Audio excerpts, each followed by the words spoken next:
Hello, friends, and welcome back to That Was Pretty Jolly. I'm here, as always, with my good friend, Deana. Deana, how are you today? I'm tired. Yeah, but I mean, that's like kind of like the running gag now. Every time we kind of start the show, we're both kind of like beat up and tired. No, it's not. It's just, I'm also sad that I'm watching the sun go down earlier and earlier. So it just puts you in this mindset that it's nighttime, even though it's not. And next thing you know, it's 4:30 and it's dark out. And no. I don't know about you, but I'm reversed. When I see the sun go down, I get more creative. I get a lot more going, a lot of things, done. I feel like when the sun is up, people are just, bored and don't want to be at work or don't want to work hard enough, or all about work and working hard. Okay. Whatever you say there. Ladies and gentlemen, you know where we're at. We dive into some of the best holiday movies ever made, I think, in my mind. I mean, how do you feel about the last couple movies we did? I think they were the best ones. You picked Home Alone as one of your best top ones. Yeah, the last two were mine. Yeah. No, not the last two. The Elf was obviously a classic. Such a goodie. Sorry. Such a goodie. Nothing's just gonna top it. But anyway, today, what are we talking about today? A number and Christmases. Tell me the number. How many numbers? 4 Christmases. I can't. I feel 4 like Christmases. Christmases. Is it sasses or masses? It's Christmases, right? Yeah. Stop. Yeah, don't make me think about it. Don't think about it. Don't. In podcasting, we don't think. It's Quattro Christmases. Quattro. Today I talk about Quattro Arrivederci. It's Quattro. For those of you who haven't seen it yet, 4 Christmases stars Vince Vaughn, who's hella funny. Reese Witherspoon, which I think is one of your favorites, right? Top. You love top. You love some Reese Witherspoon.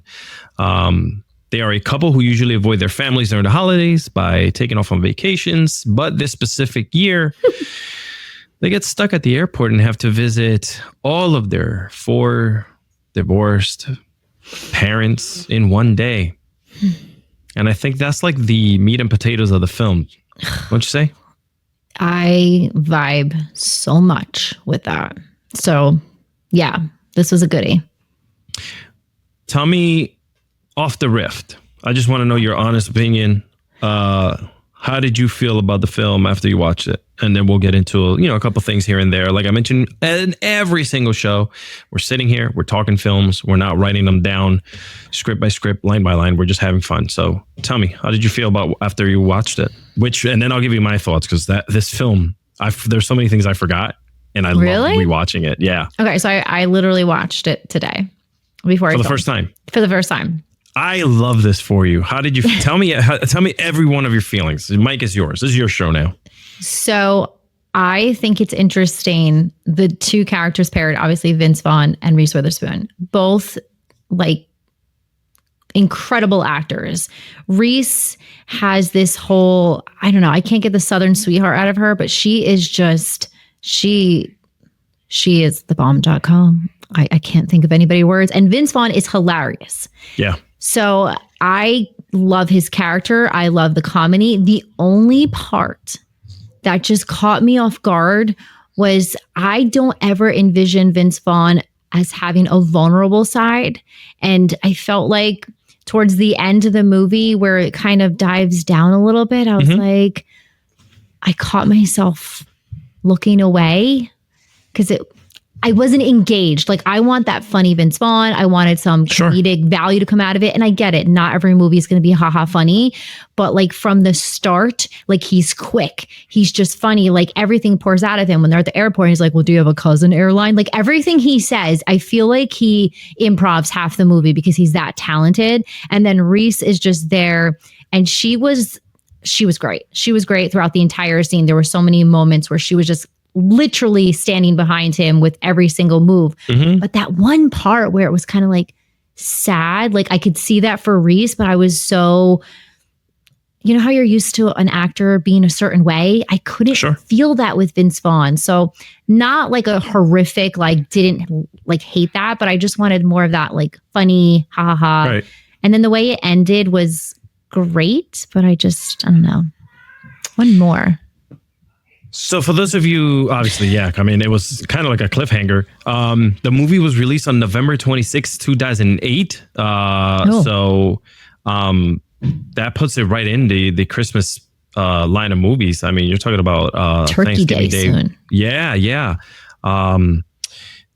Like you mentioned, Reese Witherspoon, Vince Vaughn, they are unmarried, obviously. They're funny as hell. Let me tell you what I love about this film. It's just the power of comedy that Vince Vaughn has always held, right? And I didn't think Reese Witherspoon would have it. What? At least not this early on. I mean, I know she's done some films here and there, but she really went toe to toe with him and it really held her own. Now, I don't know if you knew this, but they had tension. Why? Apparently, they just didn't. Vince Vaughn and her pretty much did not get along because of his humor, his way of doing. What do you call it? The extra that he puts into it. Like I'm assuming she just couldn't keep up with it. Reese Witherspoon and Vince Vaughn definitely had some tension on the set. I believe their approaches to comedy, from what I read, was they were a bit different. Vince, and I wrote this down here, Vince likes to improvise a lot, while Reese Witherspoon prefers sticking to the script. It caused some friction during the filming, but honestly, I think that the tension added to the actual film. Don't you like now when you think about it, like they were at odds? Yeah. Now it kind of looks like maybe.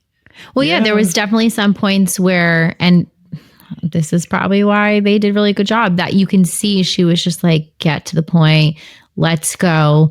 But I feel like, and I don't mean that Vince Vaughn is not professional, but I feel like Reese is a professional when she approaches things. Like, she's going to be like, if you had a real life relationship, and or if anyone has ever been in this relationship, there's always going to be the person who likes to crack jokes. And then there's the person who is just like, okay, I'm going to be funny, but I also like, come on, like get to the point. Sure. It's too long. So I feel like that was portrayed in the movie. But now that you say that, woof.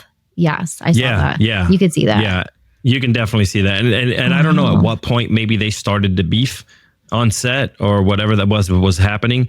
But, you know, I mean, off the rip in the beginning, you get Brad and Kate role playing, which was pretty funny. I knew it. I called it. Did you not know? So I knew instantly. When I first saw the film, obviously, you know, little Alex watching this film was like, oh, look. Little, how old were you? What is it, 2008? Oh, because I'm like, I watched it today, so let's be honest. Yeah. So, you know, you're talking about the fact that it felt like they didn't know each other, at least to me. If anyone listening to this right now and watched it for the first time or has seen it before, if you leave in the comments what you thought about this whole opening scene where they're role playing at the bar, you really knew, like, off the riff, like this was it. Yes. How? I think there was this body language. There was this, again, Reese is quick-witted too, but it didn't seem real. You know what I mean? It definitely played out like a couple trying to like have fun. What was Paige? Was her fake name? No. Yeah. No, not Paige. Daphne. It was Paige. Daphne. Oh God, why am I thinking Paige as well? I don't know. Daphne was the name. So first off, right there, I was like, nope. Like, that just doesn't seem like a director is going to pick that name. And then, what was it? Kent? Yes, Kent, because he had the glasses. I think it was like Clark Kent, like a role play on that. But instantly, like, I looked over at James and I was like, no, they're role playing. This is not real. And then, boom, patted myself on the back. It just didn't seem like it. Listen, it was funny. Don't get me wrong, because there are so many couples in the world today that do that. But I just thought the wrap up of then going home and it's like, yeah, we had fun role playing. Like, that's not usually how it works, but like, whatever, you know, to each your own. And it's just funny because when they, when they get home, she's like, "It's okay. We don't have to continue now." Like at the front of the door when they're going in. He's just so into it. He's like, "Is this where you live?" or something like that. And she's like, "Honey, this is your home too." Like, shut up, let's go. And that's the part when I kind of bought in. I was like, "Oh shoot, they're role playing. It's not real." That was me watching it way back when. Yeah, not when he like calls her a B in the bar because he's like, "Get over here." No, some people like that. So, you can't go by that. It's a film. They maybe got some like... Oh, you're getting punched in the face if you ever talk to me like that. But no one's going to talk to you like that in real life. But they were, there are people like that. Are you kidding me? Well, I'm talking about you personally. I'm saying like other people out there, they 100% could be calling each other all kinds of stuff. That's horrible. Very naughty, call-worthy words. I'm talking about like going to a bar and someone's dropping that and being like... I once had someone say that because I didn't. They're like, "Can I buy you a drink?" I'm like, "I don't drink," and they're like, "All right," and they dropped it. And I was like, "Oh." I'll tell you what. Taser them. Always carry a taser with you. That's what especially during Christmas, because you never know who's trying to role play with you. Light it up. Call you a B word. Light it up. Let's get right into the meat and potatoes of this thing. Is them going and meeting these families. Wait, you skipped. No, you can't go there yet. Why? You have to explain their dynamic. There is a real importance in discussing this couple's dynamic. Okay, so I was going to go there, but if you want to just kind of stick to it like piece by piece like that, yes. I'm 100% down with it. Okay, normally we don't. I know, but I feel like it's so important to paint the picture. No, yeah, okay, you're 100%. These two couples, they are the type that do not want to spend absolutely any time with family during the Christmas season. And they find every possible excuse from building pitch tents in Cambodia to, helping the children. They're helping children. They're sewing ponchos for pregnant women in Africa, like every single bit. Tell us how you feel about this. Tell me how you feel about their dynamic and how they want to celebrate on their own and completely lie to their parents about not wanting to visit them. Well, they have this weird thing, and it's almost when you hear them say, like when they speak to each other, they have these like talks to each other, like, we're not going to be like that. Like kind of almost if like I thought honestly someone was a therapist until they say later the one guy's a lawyer, just because the way they kind of talk to one another. And I understand sometimes not wanting to be around family, whether you have like a history with the family, which obviously they do, or maybe there could be some past tension or issues, which we find out later.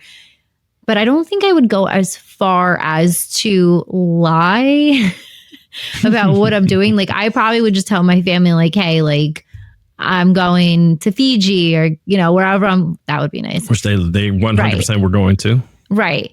But it was very interesting, like how they portrayed this very wholesome, we love each other, we are just with one, but then we're totally going to lie. Like you see her when he's on the phone and he's like, "Yeah, we're doing this." And she's like, this was different. I felt like this is where Reese's character started to come out. Like when she was like, "Let's go, like wrap it up, get off the phone with your family." And I was like, oh, okay.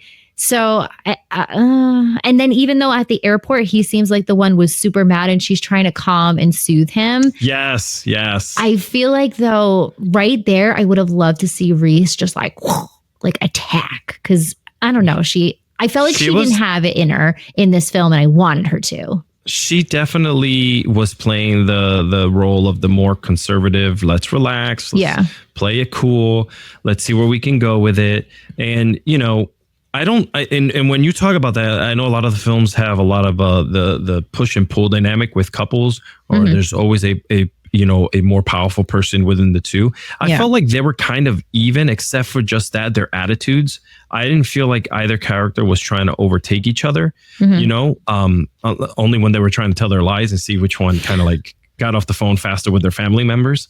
But when they're at the airport, they go to the airport, they're trying to head over to Fiji, and this crazy fog storm takes over San Francisco. They can't freaking leave. They can't go anywhere, like you just mentioned. And this is the scene where Vince Vaughn's going crazy. He's asking, what do you mean all the flights are canceled? Don't they have like she's asking about a sister flight, if they have any connections with any other flight companies. He's like, no, this is a whole thing. Every flight is down. And he goes, well, what about a cousin company or something? Yeah, there's not a thing. He's throwing these jabs, and he's getting more and more pissed. Right. About the McDonald's, the Sizzler, because they want to upgrade him. They're like, well, we can upgrade you to a suite. He goes, oh, wow, a suite. That's great. Can you send us to the Sizzler? Can you get me some McDonald's? And I was like, okay, that's his character. Like, that's who he is. Yeah. And I really appreciated that he kind of just brought that, because you need to have the yin and yang. And obviously Reese was his yang, like trying to keep him centered. And then the almighty happens. The news, for some godforsaken reason, is at the airport reporting about these, the fog and everything. And they're the ones standing in line when the news reporter gets near them and asks them, hey, how are you guys feeling? Are you okay about this whole situation with the fog? And Vince Vaughn. What does he even say? Like, he stumbles. He's no words. Yeah, there's no words. He's putting different pieces of words together. Like, so, what happened? I was brushing my hair, and then... Yeah, nothing makes sense. And obviously, Reese is here to save the day. But this is where you're right. I skipped through it. But this is where, like, the craziness begins, because unfortunately for them, for some forsaken reason, everyone was watching the news in their family, and they saw them at the same time and caught them like in the news. And they kind of had to now make their way to these 4 Christmases, which, by the way, they use the word 4 Christmases when they're in the car and they're driving back. I guess we're going to have to see, so-and-so, we're going to have to celebrate 4 Christmases. And that was a pretty good way. Like, not a lot of films are able to use the title in the actual film, and when they're talking, or any type of verbiage or whatever, and they play it off perfectly. But I would like to definitely talk about these trips, Deana. Because these family members, each location represented a distinct family. What's the word I'm looking for? Dynamic. Yeah. Awkward, hilarious moments. Oh no, I have like keywords. I have WWE in my head. I have marker syndrome. I have Richie Rich, because that's clearly, and then hippie best friend. By the way, John Favreau's in this, which is one of my favorites. Yeah. He's amazing in this film. But go ahead. So I feel like the first one is, oh no, my favorite part. So I think we should have a safe word. Yes. If it gets bad and you just want to leave and you're uncomfortable, and mistletoe. And it's funny because I don't have I don't know about you, when we travel for the holidays, I have a keyword. It's not a word. It's just, you see my face and let's go. Let's go. So I totally get that. But then when we're thrown into something that not only the audience didn't expect, but the actual significant other, because we are learning about each character and something that each other didn't know. And let me just tell you something. I don't know about you, but I got revved up at Denver and Dallas, the brothers, because it was, nope. I felt like I was watching, what's the movie Vince Vaughn was in? Wedding Crashers, when he keeps getting tackled. Yeah. It was just, I was like, God, we were just replaying past trauma.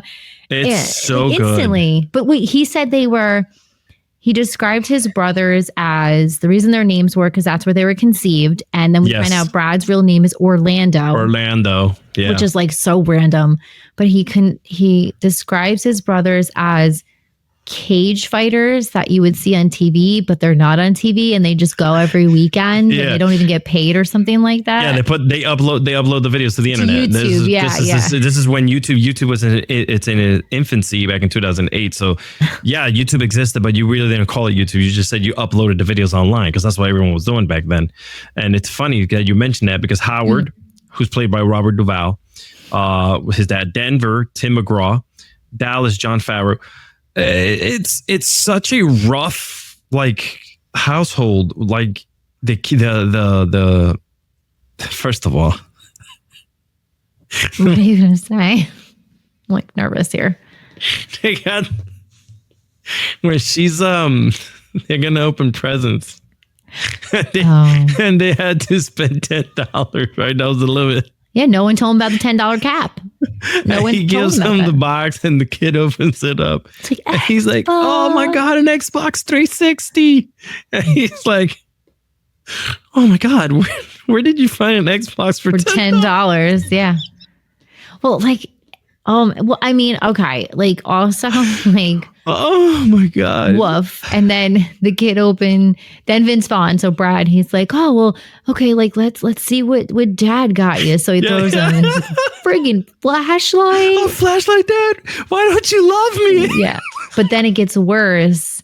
He takes his clothes off. Yeah, because, and then the mom, mom is pregnant. She's got this low cut dress on, her bump and everything. And she's like, it's okay. He'll come back. He streaks when he can't. When he can't regulate his feelings and emotions, he streaks. So you just see the underwear. He jumps out the window. End. Yeah. If you haven't watched this, he jumps out the window just in his underwear. And then you see the underwear get a shot back. You get a shot back to the window. He throws and all you hear out the window is, "Why don't you love me?" Yeah, just don't worry, he'll come back. He always comes back. Oh god, very so concerned. Good. Did we wait? What were the kids? Chucky, and I don't remember the kids' names. They weren't awkward. They weren't awkward. I just thought it was hilarious. They get his dad a satellite dish, and he's like, "Well, you didn't have to go get me damn my fancy, lawyer son getting me fancy gifts and all this stuff. How much is this thing going to cost me?" And he's like, "It's not going to cost you anything because we're paying for it." He goes, "Oh, I don't want no son of mine paying for my stuff." He called up on a satellite. He's like, "It's a satellite dish." It's a satellite dish, Dad. And it snowballs fast. Mm-hmm. This whole Brad's dad's house just goes crazy. Like you mentioned, Denver and Dallas are love to roughhouse. So they physically assault and drag him around the house. It's annoying. Brad and Kate participate in the elephant gift exchange, which we just talked about. And in one scene, doesn't she go away into the bathroom and finds a pregnancy test? No, that's at that is that's the next one. Yeah. House. Okay. Yeah. Right. Mm-hmm. Oh no, and Kate ends up with a pregnancy test, which creates tension. Yes. So yes, we're still at Dad's house because then Kate says, "Oh well, they're coming on Tuesday to install," and he's like, "I don't need those." Oh God, he calls them I don't pedophiles. Need no sex. I don't need no sex predator walking up in my house trying to touch my goods. Doesn't he say underwear? Or I don't know what he said, but whatever he says, he's just like, "I don't need no sex predator come and touch my underwear." He goes, "Let's go. We're going up to the roof." So they go up to the roof, and this is where everything just ends super poorly because he winds up climbing up and he's not getting any service, and his father's yelling, No, it's crap. Take it down. You're ruining it. Take it down. And unfortunately, Vince Vaughn flies off the roof, pulling out the cord. Literally, he has, I don't know why, but he has the wire for his cable wrapped around his whole house. And then the last tug is the TV that goes flying across the room, smashes into the wall and catches on fire. And then Brad says, "Mistletoe." While on the ground. It's so funny. Because his brothers keep on telling him to pull the satellite dish so that he can get a better signal. Yeah, they're just sitting up there drinking beers. Shouldn't that thing be pointing towards the sky? I wonder if John they were Favreau's right, character says. And then, he was right because the satellite dish wasn't pointing anywhere near the sky. It was just kind of straight. On the roof. He had to point it down. Yeah. Oh my God. So when he falls, he's like, stop it. You know, he's falling off the thing and the dad's screaming inside of the house. What a great scene. He finally falls off the roof, lands on a bush, and very quietly and painfully whispers, mistletoe. 2 times. Mistletoe. That's it. That's all you get out. That was it. I mean, what'd you think about Dad's house? I don't ever want to go there. Like, I kept getting so annoyed. Oh no, but honestly, my favorite part, which started the initial first body slam, was when was it Denver or Dallas? Who has the wife? I don't remember. Whatever. It's Jon Favreau's character, which is Denver. Is Dallas. His wife walks in and she doesn't say hors d'oeuvres. I didn't hear what she said, but she says it all wrong, like hors d'oeuvre or whatever. Yeah. And Kate goes, "Oh wow, what are these?" And it's literally a Ritz cracker with like the spray cheese. With cheese whiz spray. Yeah, and they're like, "Oh, the aerosol spray, the aerosol cheese in a can." He's like, "You don't talk about my wife." Boom, body slam. That is kind of. I don't like that stuff. That's gross. But What a film. You eat that stuff. I know you do. You're that. Oh, dude, growing up, hell yeah. I grew up with Ritz crackers and Ritz was it Ritz crackers and the spray cheese. Spray cheese. Did you ever put it in your mouth, or did you at least put it on who hasn't put it in their mouth? You just spray the hell out of it. No. It's not even real cheese. It's cheese. Not. No, it's not. According to the American Surgeon General, it's cheese. Oh yeah, you know what I'm talking about. Let's move on to the next one. They leave the house, right? Yes. Yeah, they finally go to Kate's mom's house. Now, if you notice, every single house is going to have some type of theme. Like Dad's house is a crazy place. You don't seem to have a lot of love there. It's very cold, right? Mm-hmm. It is what it is.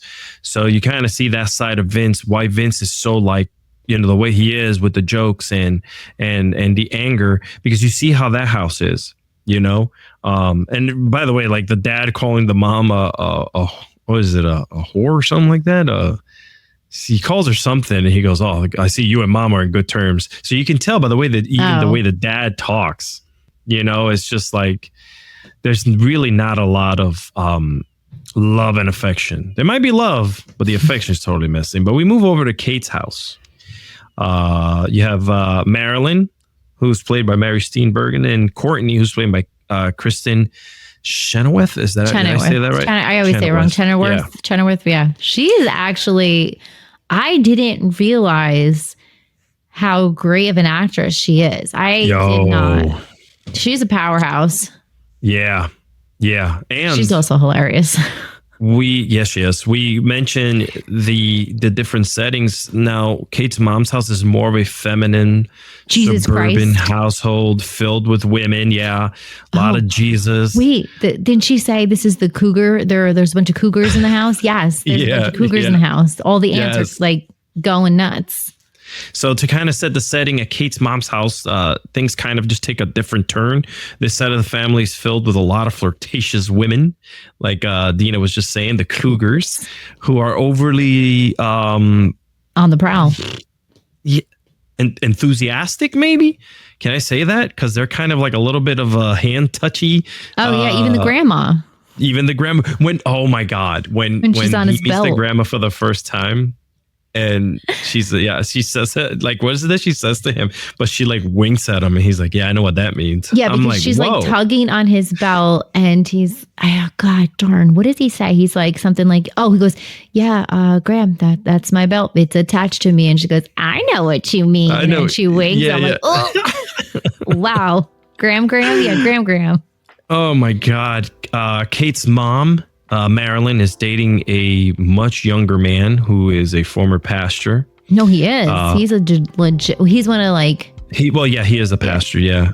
For some reason, he's into like the rock and roll pastor church thing. I don't know. I don't know how you describe those. Like listen, it's cool.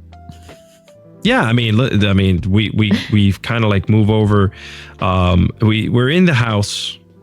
And I believe at some point, they're going through pictures. Oh, yeah. Remember that? The fat camp. She went to fat camp. Kate, yeah.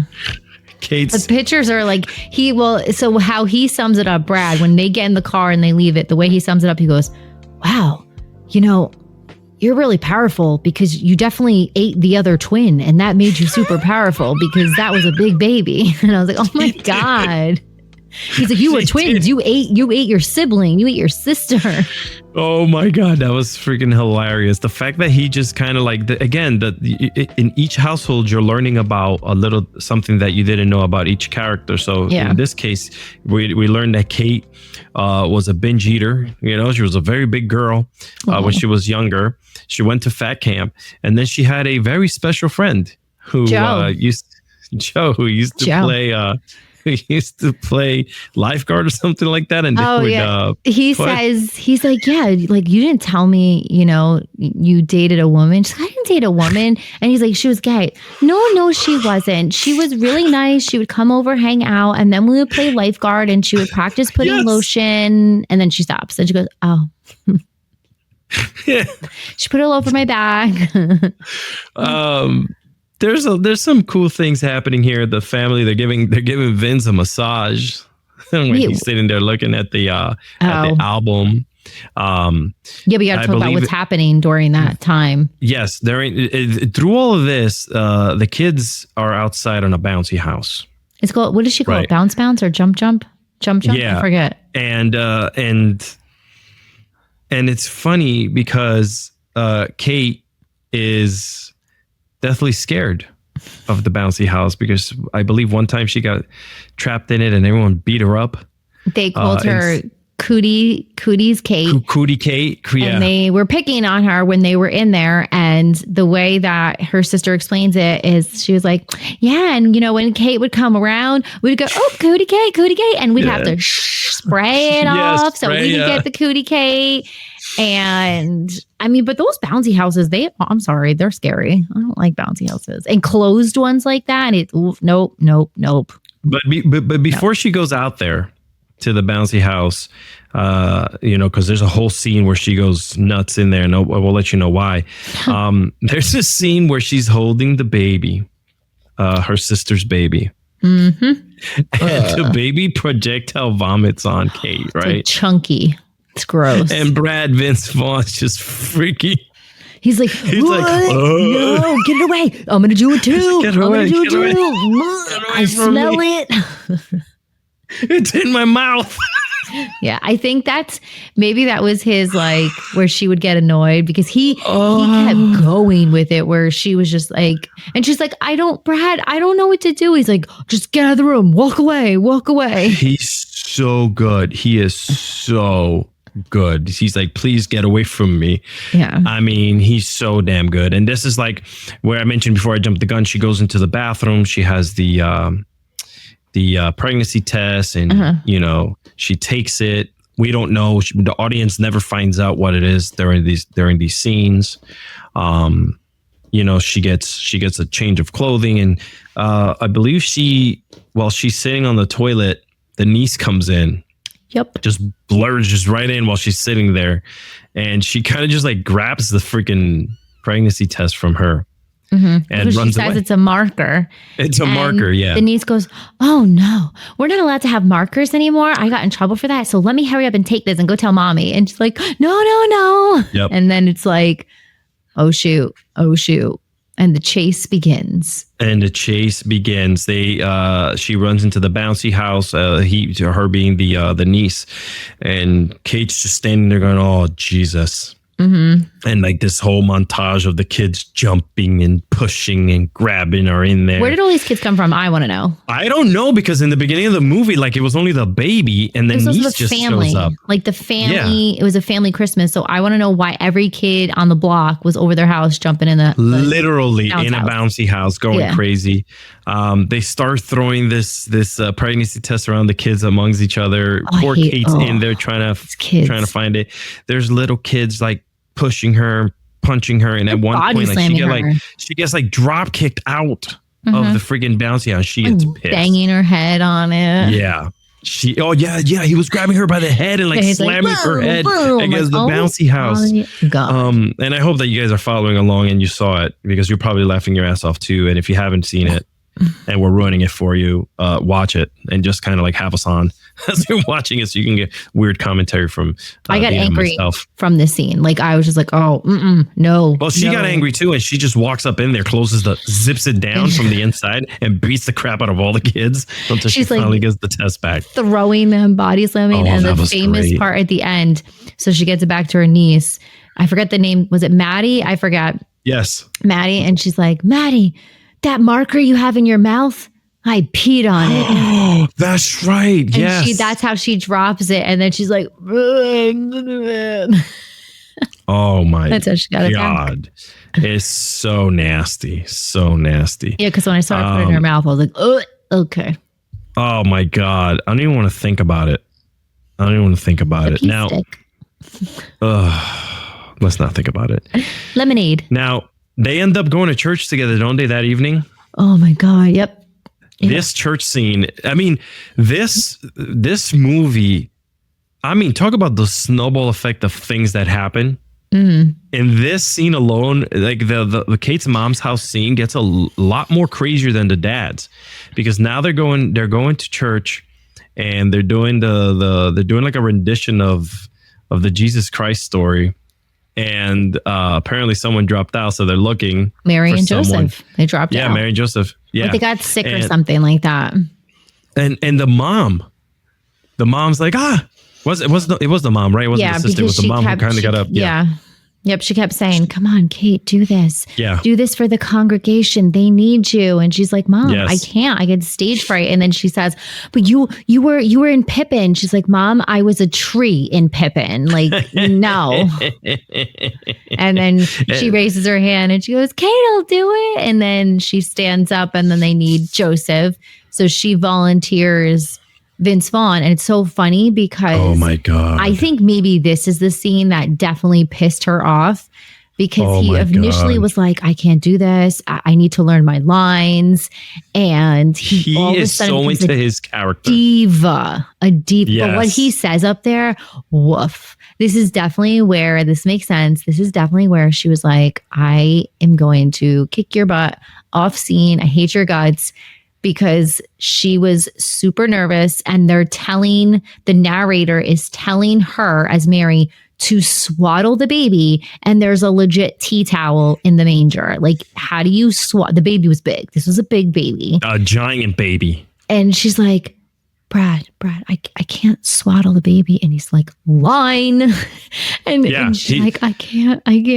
He's like, someone's got to do this. So then he reads her line. This woman right here, she obviously cannot swaddle thy baby. But he had the swaddle around his coat and his short skirt. I mean, God, like the movie progresses in such a great way.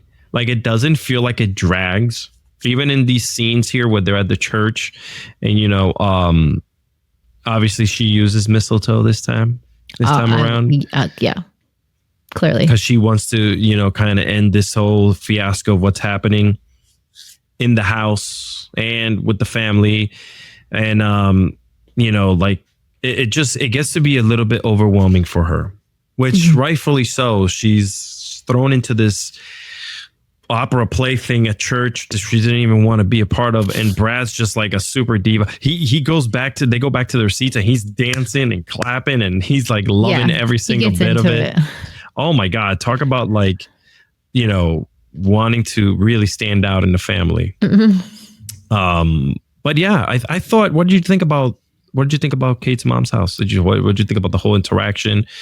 Learning that she was with a girl that she didn't know was into her. And what else happened? The pastor, she's now dating a pastor, and it just seems like there's a snowball effect to everything. So I'll leave it to you here. I think it was extremely awkward, but the interesting part about that scene is I felt like he eventually got comfortable with all the women surrounding him on the couch while she was going through her trials and tribulations. But I felt like after everything happened, they didn't really discuss that part in the car. Like, because after every place they went, they had like a discussion in the car. Yeah. Like the first one was, we're not those people. Don't let them come in. We love each other. Yay, let's not fight.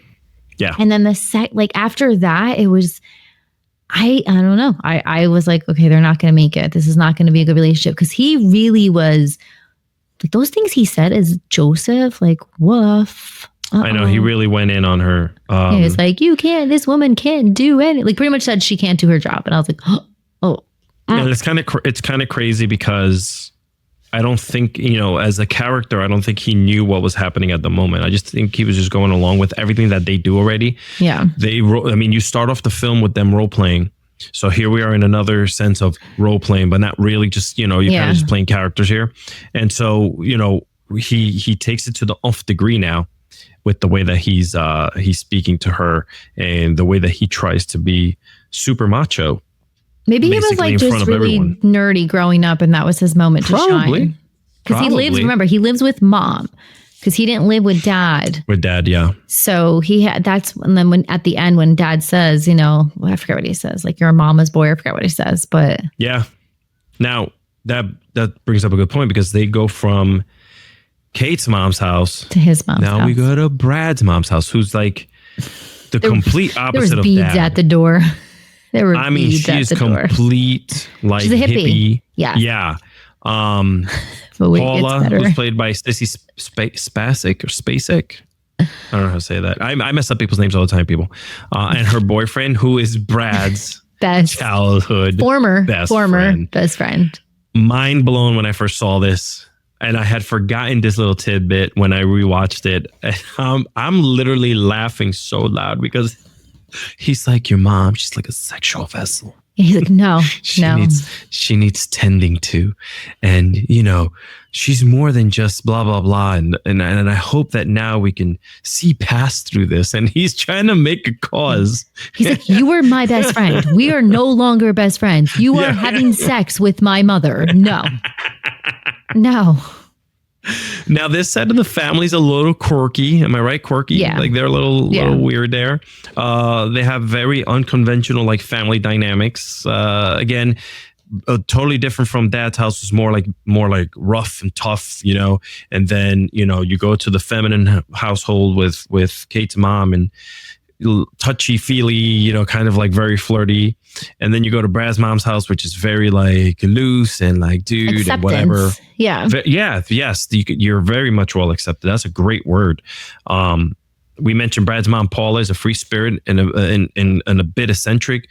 Paula's dating, like you mentioned, his childhood best friend. The two are openly affectionate, which makes it for the best scenes ever right there between game time. The game time. Yeah. When they're playing, what's it called? Taboo. Yeah. And then he's like, so first of all, I love how I don't think I've ever played that game before, but the buzzer has gotten me because like kept saying the buzzer. It's like, meh, meh. But then when he's like, what is he trying to describe the word? And he's like, the brown stuff. And she's like, chocolate? He's like, no, before the chocolate. Like, no, he goes, the stuff that I put on you. Mind you, this is his former best friend saying to mom, no, before the chocolate. This, that. No, the brown stuff. Oh, syrup. And then he goes to his best friend, don't do it, buddy. It's really sticky. It's like, oh my God. And it's funny because they're talking and she's like, is it wax? Yeah, and that starts with wax. Yeah. And he's pressing the buzzer even when nothing wrong is being said just because he doesn't want to hear it. Yeah. I think it's hilarious. Dallas is here with his wife again. I know. I forgot. I was so confused when I kept seeing that. Oh, and he's eating the bone, like he's eating the chicken bone, like he's literally sucking everything off. And he's like, why are you looking at me while you're eating it? Because he was just like so like, cued in on that. I was like, oh, that's awkward. Mind you, that when they're playing Taboo, his mother and Brad's friend, they do a pretty good job. They don't get the most points trying to describe the word without using certain words within it, and obviously, Brad's like very, very annoyed. He's very, very uncomfortable. Yeah. You could even tell in his body language. He's pressing the buzzard when he's not supposed to. And they move on to Dallas and his wife. And they kill it. They nail it. 7. 7 right. They nail all 7 like cards. He was like, I mean, the way that they mentioned things and the way that they were talking, and like she, the thing that you did to me, or you mentioned to me the other, one time when we were doing this, and he just, she says Mexican guy, and I was like, oh, he knows the name immediately. But think of the game. It's called Taboo. It fits their characters so perfectly. Oh my God, it's so good. It's so good. They get all 7 right. He's like, oh God, I freaking love you. And they start making out, and he's like holding her by the belly on the table. Oh, it was like, so awkward. I was like, yeah. He's like, please stop. Yeah, Brad's like, there's people, and we're all sitting at the table. Yeah. We're here. He's asking his son to get him another beer. Again, the dysfunction there, like of the way like he treats, he's more like his dad, Brad's dad and whatnot. We also get, from what I remember watching this scene, when the interaction between Brad and Kate, it's so painfully awkward and bad to watch because again, she's trying to give him clues to what the word is without using certain words to describe it, right? Like the word was ketchup, and she wasn't like, you're not allowed to use like anything condiment or anything like that to describe it. You just kind of go around it. And man, she was trying her hardest.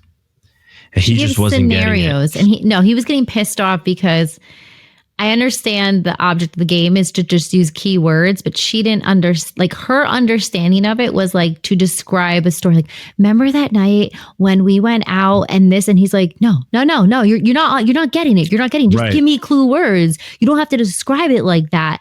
And it was almost like that was another moment. Like first it was the Joseph moment, and then this was the second moment where he was just really snippety. And I think they're starting to see, because I think Dallas said it or somebody said at the dad's house, like you have to accept, or when, you learn to accept people for who they are or what they're all about. And now it's like, oh wow, she's just not, it's not that she's not caring, but this is her perspective. This is how she gets it. And he was just so like snippety and attitude. And I'm like, oh, woof. Like, Yeah, they that wasn't nice. It's just weird because at this, his character again goes a little bit over the top, kind of like he did when he was playing Joseph. Yeah, kind of just like tries to explain things to her and tries to be a little bit forceful in the way in which he describes what he wants, and he can't get a single answer. Like she's like even using scenarios of like, oh, you remember that one time I went to the bar and I was on top of the bar dancing, and it kind of just like peekaboo. My top went down, and he's trying to like, no, don't use that. Yeah. Like he's not. Close your eyes. Yeah, he can find ways to help himself into learning how to talk normally and ask the question normally, right? So it kind of adds on. You see this now caking up and adding on and adding on and adding on, which is going to lead us to the very last house that they visit. Which, by the way, before we get there, when he goes to send him to get a beer, his son Dallas' son, he has a brownie. I believe he has a brownie. He says, "Oh, don't mess with grandma's brownies." Yeah, she goes, "No, don't eat them." Yeah, those are special brownies. Those are special brownies. Yo, yes, I love her for that. There's just like it's just so many different styles, so many different ways that the families are. And for me, and I'll tell you, and then I'll let you go. Brad's mom's house to me was probably like the best one. It's much more looser. For me, it was funny as hell to see the awkwardness between his best friend and the mom. Like I mentioned before, when I first saw that scene in the beginning, like when I first watched the movie years ago, I laughed my ass off so much through the scene, through like the entire thing, because he was so angry, and the way he like locked eyes into Brad's, his best friend. Oh my goodness. What did you think about Brad's mom's house? I mean, lax hippie lifestyle. Yeah. The game night part of it all. Oh my God. That was 100% the most, like, I think my mouth was open the whole time because I was like, okay. There was never a moment where you could take a deep breath because everything was like, Ooh. You're learning new things so fast, and like things are being thrown at you, but not in a way that you can get lost. You're learning the family dynamics and everything about each family member. And it's just, I don't know. I enjoyed it. I don't know this is why I asked you, like, what you thought about Brad's mom's house, because you've already given me some pretty good context here on each one of the houses that they've been into. So yeah. Did you ever play the game Guess Who? Of course. So I felt like it was like that. Like I'm constantly learning about the characters, and every time I flip them up, I'm like giving you descriptions of the person. But then there was a surprise. I was like, oh, because I actually didn't expect to see the siblings go to the next person's house. Like I thought this was going to embody just Kate and Brad going to the house. And I thought it was brilliant that they brought the other characters in, because then it's like you see Dallas in a different light. Like he's not body slamming his brother. And then when Kate's sister is at the dad's house at the end, you see a different dynamic where she's not so making fun of her, but there's more of that loving side, which then I think portrays what the parents gave off in that childhood atmosphere. Yeah. I like that. I like the way you put that together. See, that's why you're here, because you know what you're talking about. I'm just going with the flow of things. I'm like, I like his mom's house is pretty damn chill. Dad is way over the top, militaristic style of like weirdo. It gave me anxiety in that house. And then the brothers are over the top. I can see why he doesn't want to go visit them. Kate's mom's house, they're a tad bit nutty, if it's okay to put it that way, and not in a bad way. They're just kind of like, passe, like, hey, we're chill, I'm gonna go do this, like very flirtatious. And then you move on to Brad's mom's house, and it was just like, that's a little bit more normal to me, like my speed, like, okay, cool, like mom's chill, yeah, okay, you're dating a younger guy. But in Brad's mom's house is where you kind of learn how much Brad and Kate are actually falling apart. Yeah. Because they get into the car to head over to Kate's dad's house, and she explains to him the whole situation with the pregnancy test. And she's trying to like tell him, like, he again in the car, he jumps the gun. Yeah. And she's like, yo, relax. It was like, it was negative. Like there was nothing there, dude. Like, don't worry about it. I'm not pregnant. But he said so much stuff that kind of made her like realize who is this person? Like, who are we? Right? Like, what is going on here? How did you feel about that whole scene with both of them? So I can side with both of them here, because I can get if someone throws you that curveball and says, I took a pregnancy test. And I understand how he was like, no, you start with, I'm not pregnant. But I think, again, if we take her character into consideration versus his, she is a storyteller, right? She wants to explain herself. She wants to describe her feelings, where he's like, skip the feelings, skip the emotions, get to your point. And I don't think they ever did that before. It was always just about them. So they never really like took a deep dive in learning about one another. They just knew each other on a surface level. So now by meeting their siblings, their family members, knowing more about them, she starts to envision her life as, well, maybe I do want to get married, and maybe I do want to have children. And maybe there is more than just dating. She kind of like sees that other side of things. She starts realizing, what if she does want a baby? What if she does want a family? Like, here are the differences. And he's in the mindset of like, what if I don't want that? I don't think he didn't want it. I think he was just afraid. You think he was afraid? Well, I mean, if the point of this movie, and if no one understood it, is they're trying to show you the main reason why these two people came together is they come from very dysfunctional, if you will, families. And when I say dysfunctional, I don't mean it's a bad thing, because I come from dysfunctional families. Like, my parents divorced when I was 3 years old, right? So like, that's dysfunctional. They still turned out wonderfully, but the family ties are off. So when you see that fall apart in your own life, then you start to think, do I want to get married? Because then, hey, my parents got divorced, I'm going to get divorced. And then we had kids and da-da-da. So I think he's, I think he would like to, but then he thinks about time spent away from one another, or I have to put more time into the baby, or oh my God, I'm gonna get divorced. And that's why when he speaks, if you ever notice, not that he's hesitant about the words he says, but you can tell there's thought behind the process. So it's like he could say no, but then you could tell he's really thinking about it.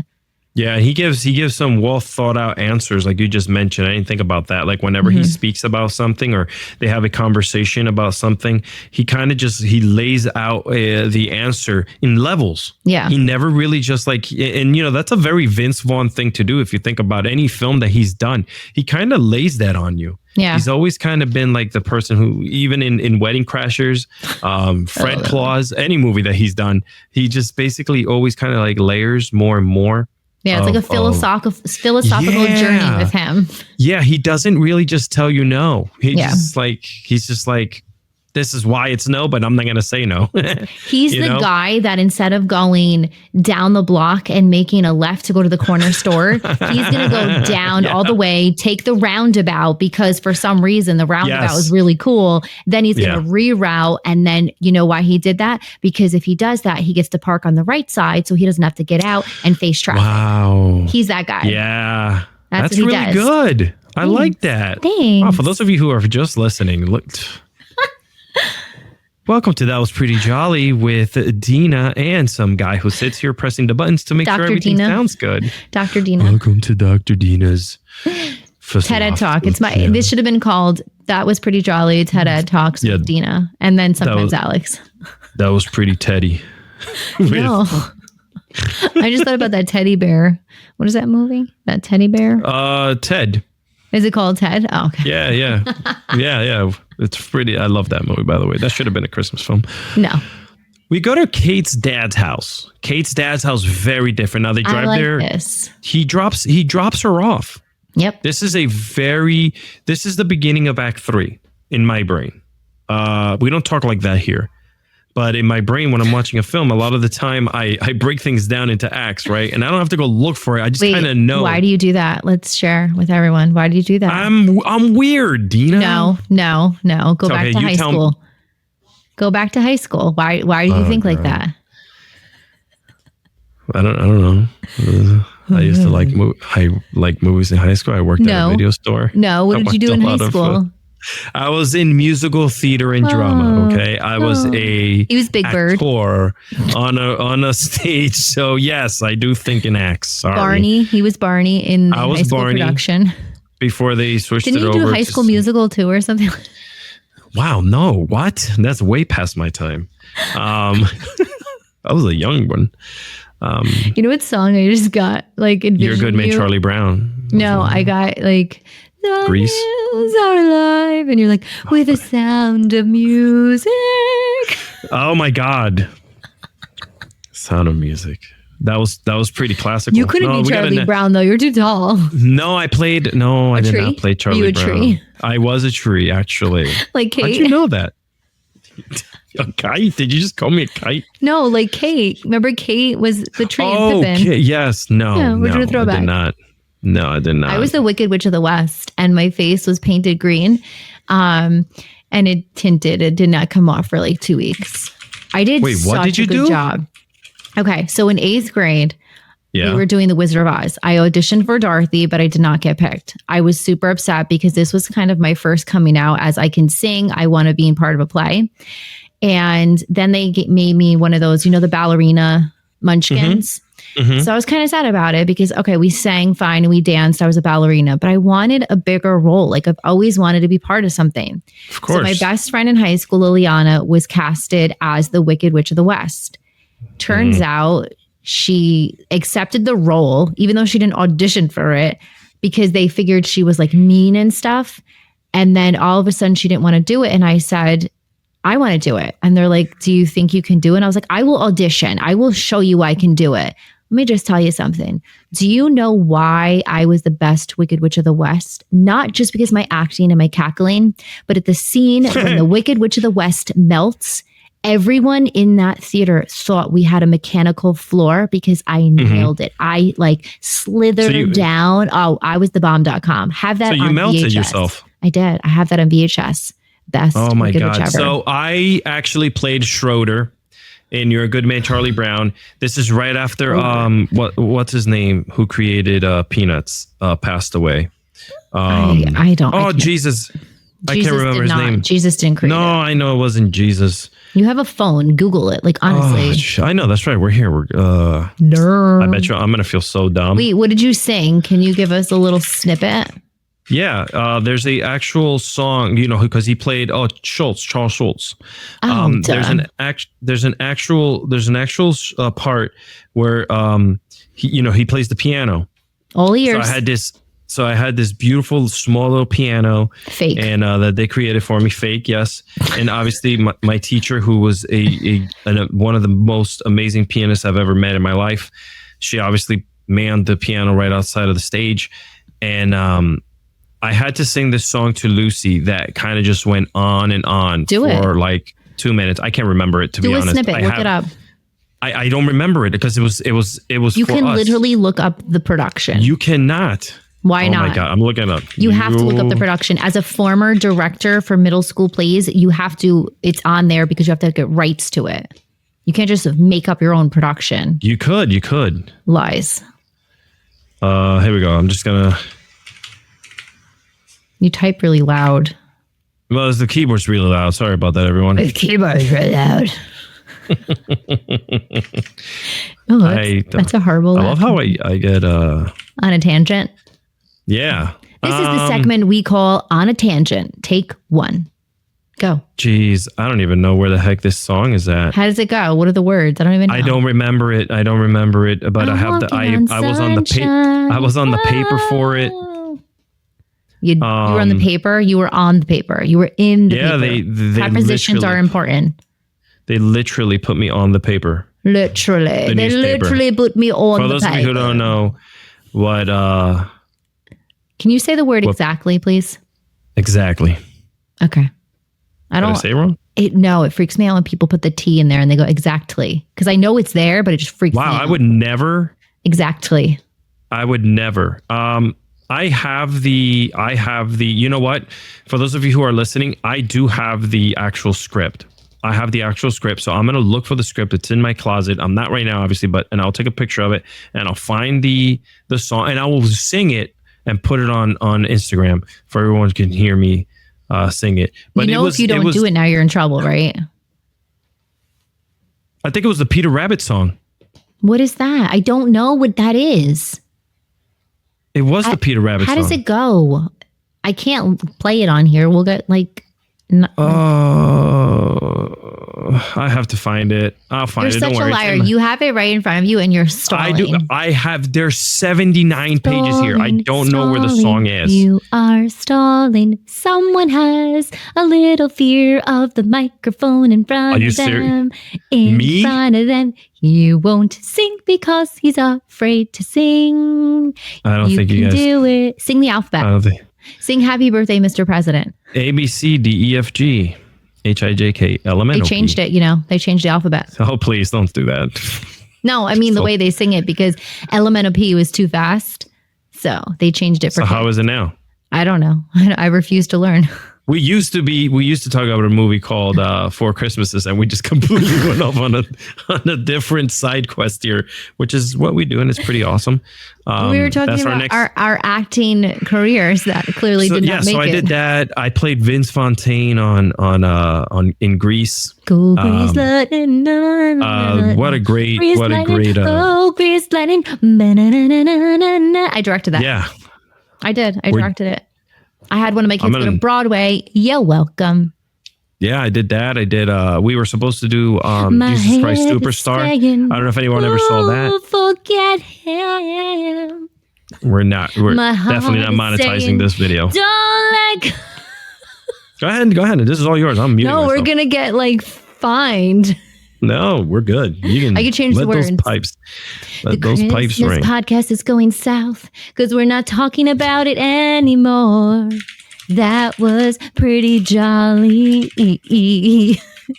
But now we're still... Go ahead. No, because I honestly want to belt it out. You got to belt that out. You can't just sit here and be like, huh. It almost sounded like you were gonna go. You're gonna go full on there, man. I was waiting for it. No, you know my jam. I love to sing my jam. It's Lady Marmalade. That's my jam. I think that was in 1998. I did that, or 1999. You're 13? A good man, Charlie Brown. You were 14. Yeah. I gotta find it for you guys. Now I'm upset. Who's on a tangent now? Oh my God. It's not gonna happen right now, but anyway. Look at me. I can't believe Google doesn't have this index. I guess we didn't use websites back in the day. No, you're not gonna find that on there. Like just like when I was on Say What Karaoke for MTV. It's not on the internet. Thank God. So Thank crazy. God. You would think that they would have that on here. I'm gonna whip it out. No. And I'm going to show it to you guys. Whip it good. No, Jesus Christ. If this video goes silent a lot, it was Google just saying, no, this girl's too good at this. No, if you see a lot of cuts, it means Alex. I'm not cutting it. I'm letting it happen. Podcast out. I'm letting it happen, and then I'm just going to just put fake words underneath when they finally take it off of the monetization. Kate's dad's house. Now this house. Wait, you got to bring it back in. Can you put Jingle Bells back when you're like, and we're back, like Jingle Bells? Just hear those sleigh bells ring a ding ding. What? And back to the show with That Was Pretty Jolly. That sounds like those commercials that just kind of just bring it back. No. Ajax. All right. Kate's dad's house. Family members here. Let's do this. Mr. Craigton, who's played by John Voight. Very upscale home, am I right? Oh, very. Yes. I like very that house. Calm. This house is very calm. It's bougie. Very conservative family dynamic in this one. Mm-hmm. Very even keeled. No one's here yelling. No one's here arguing. Kate's dad. He is the smartest one out of all of them. Not in a bad way. I'm just saying, he knows that they were lying. First of all, I love every him time for they that. said they were doing so. Yeah, I love the line where he says, "The reason I know this is because I did it too." There was times I needed to get away, and I wish I can take it all back so that I can turn that time back in with you guys. Oh, that really got me. I was like, oh man. Did you cry? What a good, of course I did. What a good line. What a good family, wholesome thing to say. Yeah. Men cry. If men don't cry, let me tell you something. If a man tells you they don't cry. Oh, I know they do. There's deeper inlying issues there. I know they do. My ex-husband cries all the time thinking about Whitney. Just kidding. Back to That Was Pretty Jolly. Friends, how are you today? Please don't go. Oh my God. I could write my own book. Anyway, the final stop in Kate's dad's house. I know you can. That's why I said 2. Contrast the chaos of the previous 3. Kate's father's super well reserved, like we mentioned before, and traditional. Gosh, his house is ginormous and beautiful. The wood is polished. The wood is polished. They have a library. Yeah, they do have a library. Room. Yeah. This is my book room back here. They're smart. He knows that there's stuff going on between Brad and Kate. When we're getting to the end here, literally. You're good? It's crazy because Brad goes back to his dad, the last person you would think that he would go to. When they finally go their separate ways, that he drops her off at her dad's house, he takes off and goes to his dad's house. And even dad at that moment gives him some actual conversations that's worth listening to. But do you hear in what his he own says, crazy way? What did he say? So the thing is, that's the twist. I think he goes to dad because obviously he doesn't want to go to mom because his bestie is there and that's just awkward. But he's going for dad. Everyone, if you think about it, every single person has a parent that they can talk to. You can really just release, and that parent is going to give you unbiased advice. They're going to throw it down. Like, even if they weren't your parents, they're going to give you unbiased advice. So he walks up to his dad. His dad makes a snarky comment, like, what are you doing back here? Yeah. And he tells his dad that Kate was talking about marriage and kids. And he's like, I said no. And then his dad goes, that's my boy. And I think at that moment, even though he goes in his dad's house and we don't see what unwinds, I think at that point he realized what he had to do, because he knows he doesn't want to be like his dad. Yeah. He's looking for advice from his dad, but maybe he also went there knowing whatever advice he gives me, I'm going to do the opposite, because I don't want to be like him. You know, like, I don't want to get divorced like my dad did. I don't want to live in a household where there's such toxicity and just throwing it down literally and figuratively every single day. And I think that was kind of that turning point for him. Like, is this the life I want? Do I want to live in this life alone, unhappy, just miserable? Or do I actually want to be with someone who makes me happy? And change is okay, even though he very much stresses, not right away. Not right away. Yeah. Yeah. It's crazy because Kate also tells her dad that she is thinking about having children as well. And at that point, I think that's when you finally see everything come together. Yeah. You know, you're finally getting to see what could be a happy ending, because you don't know yet, but it does happen. It does happen. Brad comes back and they fix things, they talk about it, and Brad finally comes down from that crazy Brad that he is, where everything, like you said before, he has to over-explain. He's angry all the time about the way that he answers to people, or even in situations that he's in. He doesn't know how to emotionally put together an answer that is not a joke, or that it's something that could be taken seriously. And we finally get it after all the dysfunction and everything else that happened. In short, they fix things, and we get a very cool scene. It's the new year. They're in the hospital, and Kate and Brad, a year later, had a baby. They have a baby, but like in traditional crazy Vince Vaughn movie style ways, there's a newscast once again in the hospital. It's the new year. Ready to talk about the new year and the new year baby. Who the new year baby is. And who do you think that baby is? That would never ever happen, though. By the way, yeah. She walks right into a room, which, by the way, HIPAA would freaking have a field day with this. Mm-hmm. Walks right into a room where Kate and Brad are sitting there with their baby. Camera in front of Brad. And Brad loses it. How do you feel? Again. And he's like... So what happened was we were driving down the street, and he has nothing again. He just freezes. And the funny thing is, they didn't tell anyone about the baby. That's interesting, right?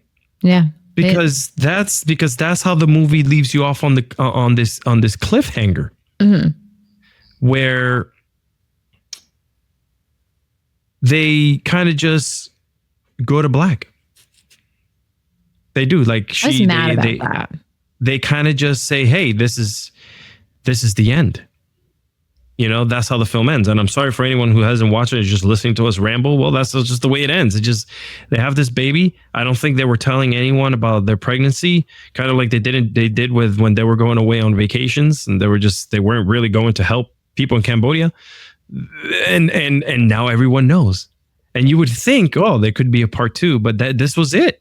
This was 4 Christmases. That was it. What do you think? Give me your feelings on the end of this, of the ending of this film, and whatnot.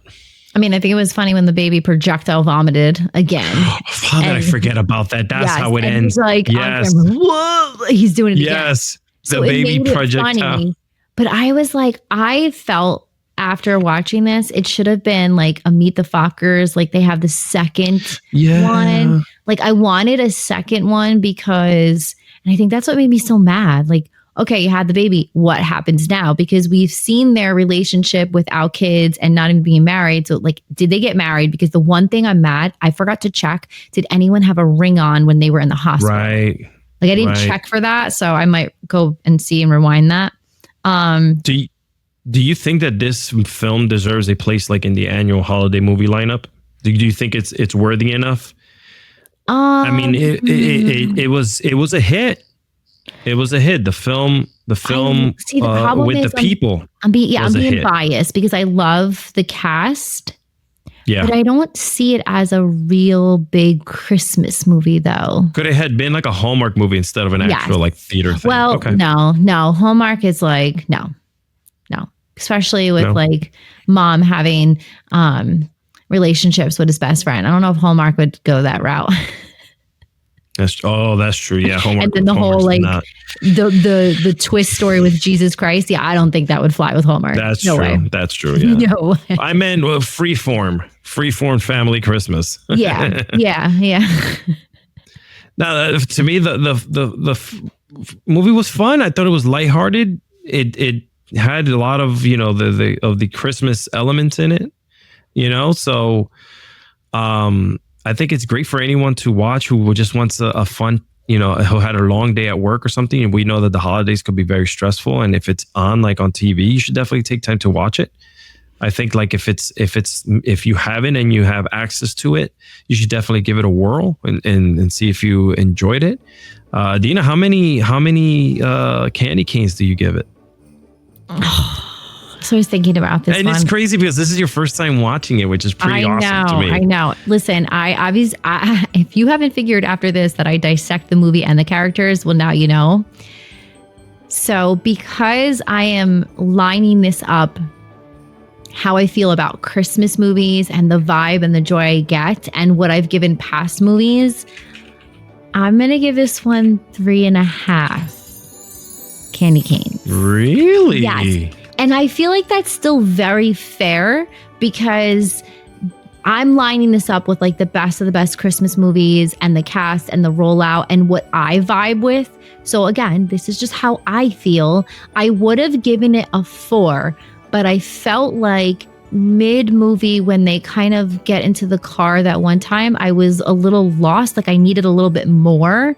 And at the ending, I was like, oh no, like they literally went from the conversation of this could happen, we'll take our time, and boom, there was a baby. I get it. Wrap it up, get the movie over with. But I just wanted more. I don't know. So But I feel like it's still fair. 3.5 is good.